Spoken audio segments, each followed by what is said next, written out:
Okay, so as you are aware, the Times Internet has a variety of properties.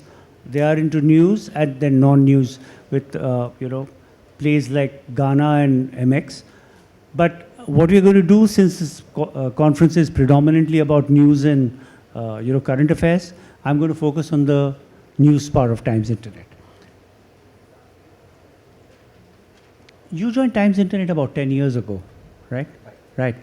So I have a question to ask. It's similar to the one which I asked Bharat, which is that what are the big lessons that you've learned in the last 10 years? And there's a addendum, which is, and how have the economics of the business changed in the last 10 years? Both separately, but they're related.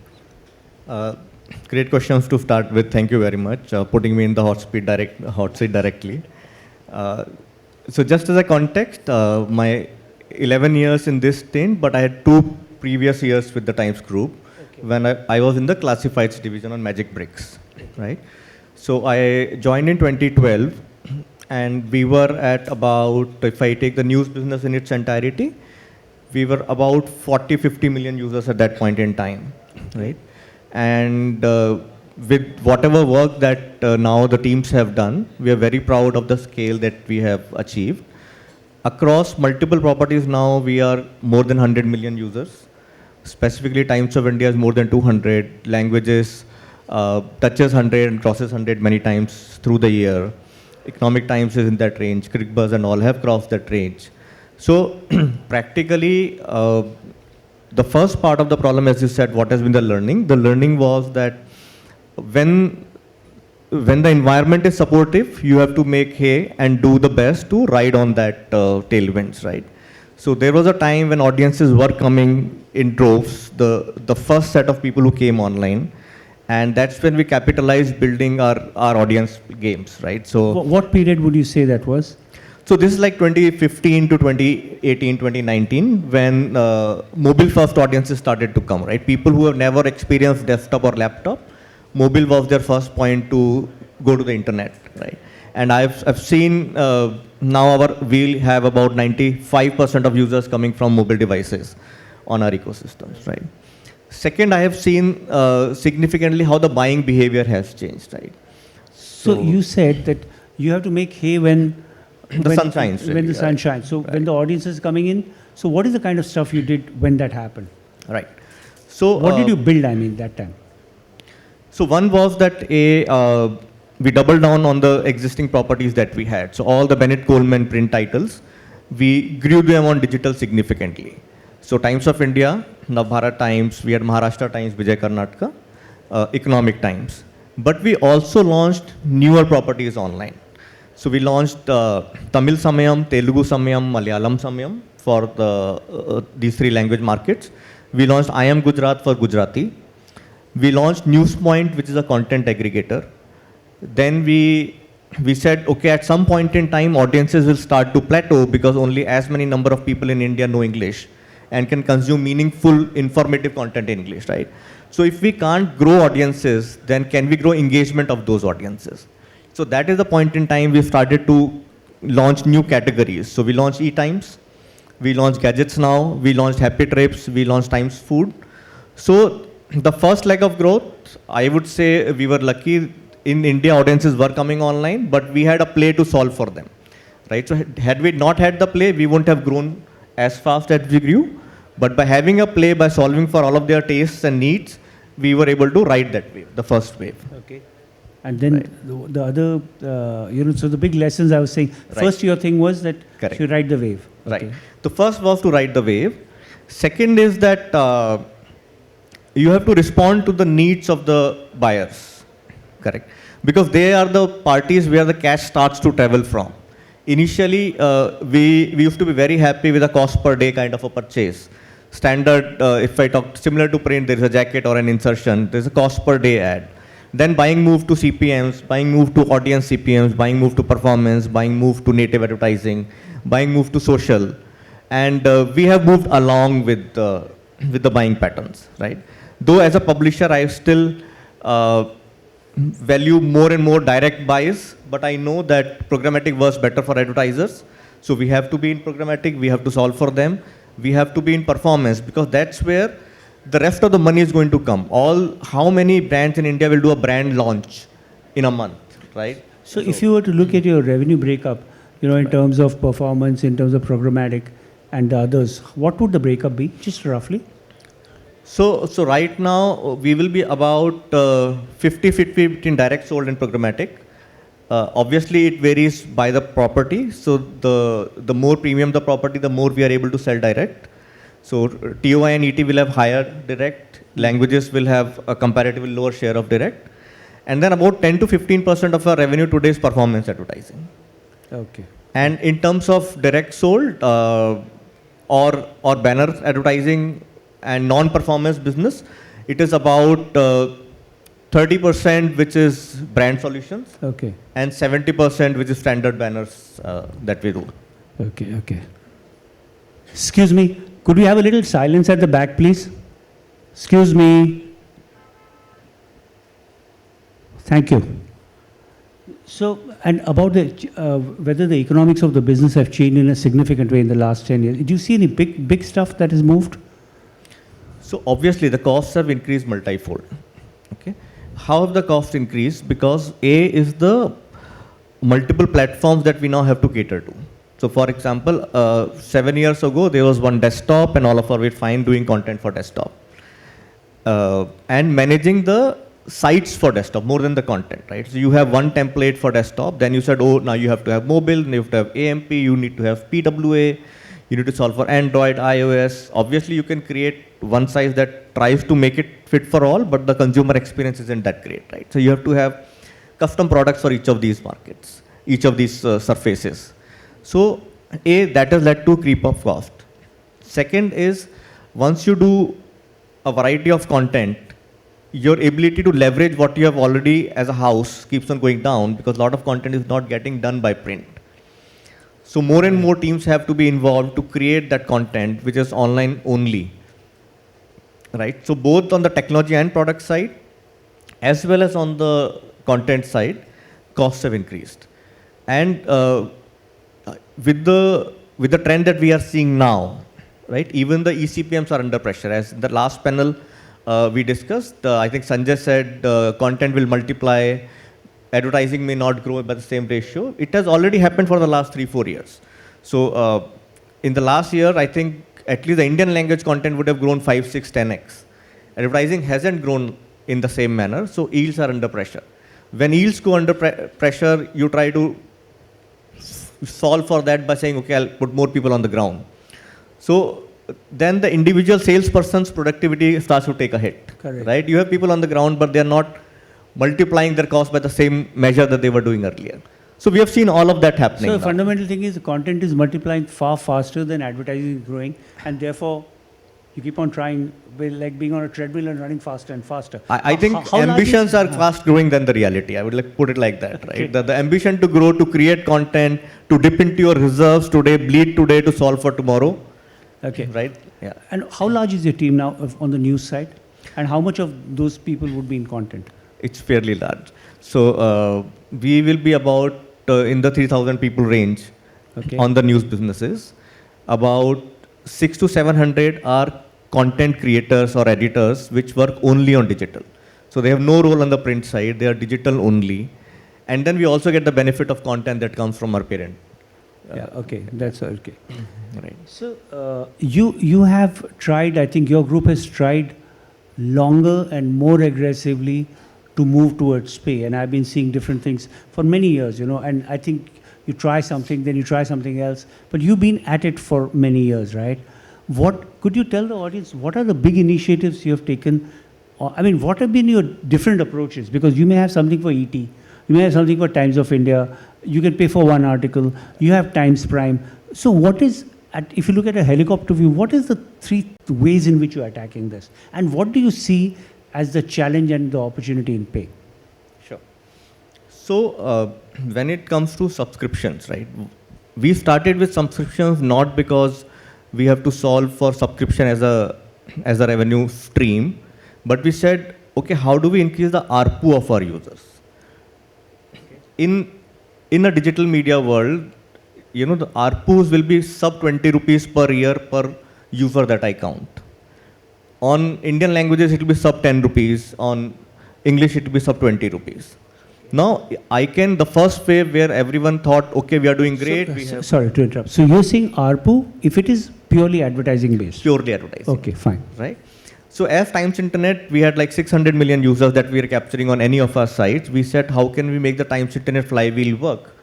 And then multiply the ARPU. Now, what it really meant was that if I have a user on Times of India where the ARPU is 20 rupees, can I create a subscription product that will allow me to take more share of wallet of that consumer onto some product, right? That's where we started with Times Prime. So Times Prime is a membership product that cuts across both owned and operated properties and products and external ecosystem. So it's a membership product. It gives you premiumness, exclusivity. If you give us $1,000 or $1,200 every year, that was the first start. Along with it, we said, okay, now we have to do the reader-focused payment products for TUI and ET. And Can I interrupt you there? Yeah. Well, I looked at Times Prime just now. I was just double checking after a long time. Yeah. I see that part of the package is Sony Live, it's Disney Hotstar, Disney Plus, etc. So there is so much so that the Times properties are like almost an afterthought. I'm sorry to say that. Because, it's a great deal. For $1,200, you get Sony, you get Disney, and you also get many other things. Why did you go that way? Because you already have the biggest collection of news and features that any company has. Why did you choose to go that way? Could you tell me the thought behind it? Yeah, because the thought process behind launching Times Prime was not to say that we will make it as a leg to sell our other subscription products. The idea was that we will get into subscription, we will get into reader payments, and we'll do whatever it takes to make that business successful. Okay, right? The payments business. Yeah, the subscription business on Times Prime successful. The Times Internet methodology is that we will do what's right for that business. So, right, if Times Prime has the highest consumption of TUI plus inside Times Prime, it's wonderful. But if that's not the case, if OTT is the highest consumption, then how can I bring an OTT product inside Times Prime? Because I will not grow unless I solve for the needs of the consumer, right? So the consumer comes first in our ecosystem. If the consumer wants OTT inside Times Prime, I have to offer OTT inside Times Prime. Yeah. So that's how Times Prime is constructed. So your thing was about creating the right bundle which would work with the consumer rather than what would work for necessarily for your print properties. Absolutely. Okay, that's right. So the other way to explain that is that you will either have a super fan of your property or a casual fan of your property, right? A super fan of Economic Times would be willing to pay 2,500 rupees for Economic Times per year. A casual fan of TUI and Ghana and Sony Live may not want to pay separately for each of these products. So casual fans get attracted towards bundles and super fans get attracted towards purist kind of products, right? So between what we offer on ET Prime, TY Plus and Times Prime, we are trying to solve for both the casual fans of our products and the super fans of our products. But when you have got such a powerful business brand like ET, right? Trying to get pay subscribers independently for that must be a very attractive proposition, I assume, right? That must be working far better than, that's the kind of thing that would work even without a bundle with loyal fans or passionate fans, right? So how has the ET experience been? And that's indeed the case. So on ET, we have a very, very successful subscription product. In fact, subscription revenue on Economic Times is about 20% of the ad revenue of Economic Times already. And this is in 3.5, 4 years of running ET Prime. Both ET Prime and TY Plus are now hitting close to 200K paying users each, which is a great data point for us also, because the first stage is getting conviction for ourselves, because before we can build conviction for others, right? So now, after having done it for so many years, I know that yes, subscription is a story that will sustain. It's not a story which is a fad right now. It will sustain, it will give real revenues, there will be real subscribers, there will be real renewal happening, right? Churn rates will not be, or retention rates will not be 20%, they will be in the 50, 60, 70% ranges. What are your renewal rates in Times of India and at Economic Times, and how different are they? So the ET renewal rates are the best, followed by Times Prime and TY, but across all of these products, we are north of 50%. Over 50%. Over 50% renewal rates on all of these products. These 200,000 paid subscribers that you have for Times of India and ET, they are unique or they are common as well? So most of them, I would say 95% plus are unique. Okay. Yeah, And because that's how the baskets are created for them to buy, right? And we are also experimenting with solving or sharing a different price point of the same product to different users, right? So based on their propensity to subscribe. Tell me, what is the stuff that has not worked in pay? What do people not buy? So for us, and it could be different from for Sure. everyone, for us, micropayments have not worked. I was about to ask you about micropayments, but actually you answered me with this question. Yeah, Oh, it and- doesn't work. It hasn't worked. And what our belief is, and that's where we double down on our work on propensity to pay, propensity to subscribe. We think that some part of a subscription product gets sold because of the value proposition of the product, and some part of the subscription product gets sold because of the immediacy of the need to consume that story. The moment I start to sell a story, the conversion in the larger product bucket goes for a toss. Oh, really? Right. Yeah, because you have a need to consume a story. You have read that story, but you could have paid 2,500 rupees. You have a propensity to pay that, but we only took 15 rupees from you. But these may not be two different types of people. Do you think it's the same person? We think it's the same person, right? So that is where we said we now have a propensity to subscribe modeling. So anyone who has a higher propensity to subscribe, our plan is to show them a product which is different from people who have a low propensity to subscribe. And if it's very low, I don't even want to show them the paywall. That's true. Right? I'll make money on advertising. See, because every time I show a paywall to a user, I'm creating inconvenience.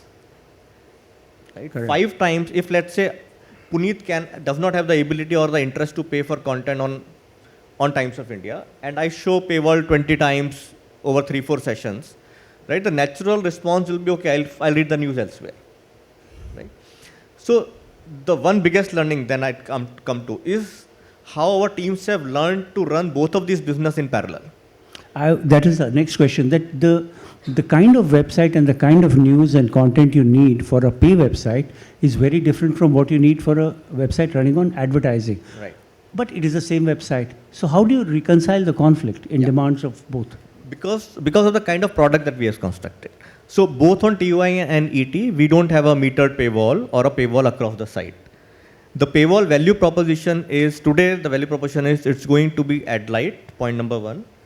Point number 2, you will get special content that's written specifically for users who are paying, that's not available to users who are consuming based on advertising. Right? So we have teams that are writing specialist content for paywall product. And most of the content which is breaking news, for example, it's not behind paywall. But then even culturally, the two teams, the way they come every morning to work and what they expected of them, are they totally separate? Yes, the teams are totally separate actually. So for both TUI and ET, the content teams which are doing plus content or prime content and the breaking news content, those teams are separate. Okay, we just have a couple of minutes. So Yeah. I want to ask you that what is the stuff going forward? What is the stuff that excites you and what is the stuff that worries you? Top 1 or 2 things. So you said use AI, I think some session you said use AI only once, but I'll use AI twice. What excites me is AI. What worries me is AI. Okay. And I'll tell you why, right? For long, we have said that digital publishing is equal parts technology and content. Right. Right? But now we believe that digital publishing is going to be equal parts humans and machines. Going to be humans in? Humans and machines. Okay. So human intelligence, HI and AI will be equal parts going forward in a digital publishing business. Now that's a big statement, right? But if you see already, if you use GitHub Copilot for writing code, the Copilot can increase developer productivity by 3, 4, 5 times, Okay. right? Because you write a part of the code, the machine completes the code for you. We have teams now in place who are doing a lot of AI content related work inside Times Internet. Okay. So today we can translate across 2-3 languages. We can summarize, we can expand content, we can convert text to bullets, we can convert an Hindi video to an English video with the right voiceover, with lip syncing. So those projects are being done. Most of them are inside the CMS that we have already live. Some are in the QC stage and about to go live, right? When did you build momentum in doing all this? Has it been in the past 12 months or has it been from before? So most of it has been in the past 12 months. And this is only going to accelerate. See, because we believe that it's just the beginning of this AI revolution. Right? What we are seeing is what internet was in 1999. What you're seeing in AI is what internet was in 1999. The next model will come, it's trained on even more data sets, the quality of outcomes would be even more better. Then quantum will come one day, and whatever you can do in like 500 hours, you'll be able to do in 5 minutes thereafter. So there'll be real-time training, real-time improvements. It's going to be one big crazy world with whatever is happening in this AI space. Fabulous, yeah. Though you did mention AI twice, I think it was a great conversation. Thank you very much. Actually, we run out of time. Yes, we ending up. Thank you very much.